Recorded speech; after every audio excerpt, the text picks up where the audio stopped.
بسم اللہ الرحمن الرحیم۔ السلام علیکم 10th کلاس، امید کرتا ہوں کہ آپ خیریت سے ہوں گے۔ آج ہم نظم حمد کا شعر نمبر 2 اور اس کی تشریح پڑھیں گے۔ شعر نمبر 2 ہے: نظام آسمانی ہے اسی کی حکمرانی سے، بہار جاویدانی ہے اسی کی باغبانی سے۔ تشریح طلب شعر میں شاعر حفیظ جلندری نے آسمانی نظام اور ہمیشہ رہنے والی بہار کا تذکرہ کر کے رب العالمین کی ابدی و سرمدی حاکمیت کی طرف توجہ مبذول کروائی ہے۔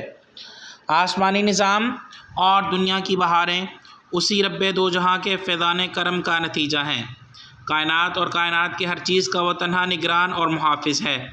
سورج کا طلوع و غروب ہونا، چاند کا رات کے وقت نمودار ہونا، رات کا آنا جانا، ستاروں کا چمکنا دمکنا، سرد و گرم ہواؤں کا چلنا اور موسموں کا تغیر و تبدل اسی رب مختار کے اختیار میں ہے، جس میں اس کا کوئی شریک اور ہمسر نہیں ہے۔ اس نظام کے چلانے میں اسی کسی مددگار اور نائب کی ضرورت بھی نہیں۔ مشہور شاعر ماہر القادری اللہ تعالیٰ کی صفت کا تذکرہ اپنے انداز میں کچھ یوں کرتے ہیں: سبھی ہیں اس کے حکم سے دن ہو کے رات، سبھی ہیں اس کے حکم سے دن ہو کے رات، شام خزاں اسی کی ہے صبح بہار بھی۔ شاعر بیان کرتے ہیں کہ آسمان پر موجود نظر آنے والی تمام مخلوقات اللہ تعالیٰ کی تخلیق کردہ ہیں۔ سورج، چاند، ستارے اسی نے پیدا کیے اور اسی نے ان کا ایک خاص وقت مقرر کر دیا کہ یہ اپنے اپنے وقت پر طلوع اور غروب ہوتے ہیں۔ اپنی تخلیق سے لے کر آج تک ان میں کوئی ٹکراؤ نظر نہیں آتا۔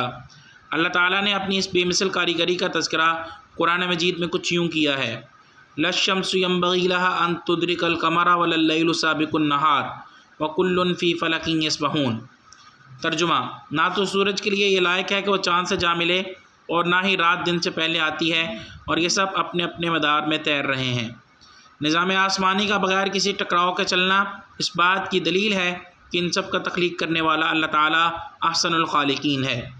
دوسرے مصرعے میں شاعر نے اس دنیا کو ایک باغ سے تشبیہ دی ہے اور اس باغ کا باغبان اور نگران اللہ تعالیٰ کو قرار دیا ہے۔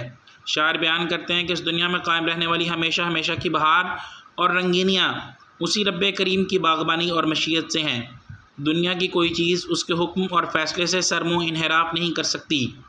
کسی مخلوق کی کیا مجال کہ وہ حکم خداوندی کے سامنے علم بغاوت بلند کرے۔ کائنات میں نظر آنے والی 400 رنگینیاں اللہ تعالیٰ کی تخلیق کردہ اور اسی کے حکم سے قائم ہیں۔ بقول شاعر: رنگ تیرا چمن میں بو تیری، رنگ تیرا چمن میں بو تیری، خوب دیکھا تو باغباں تو ہے۔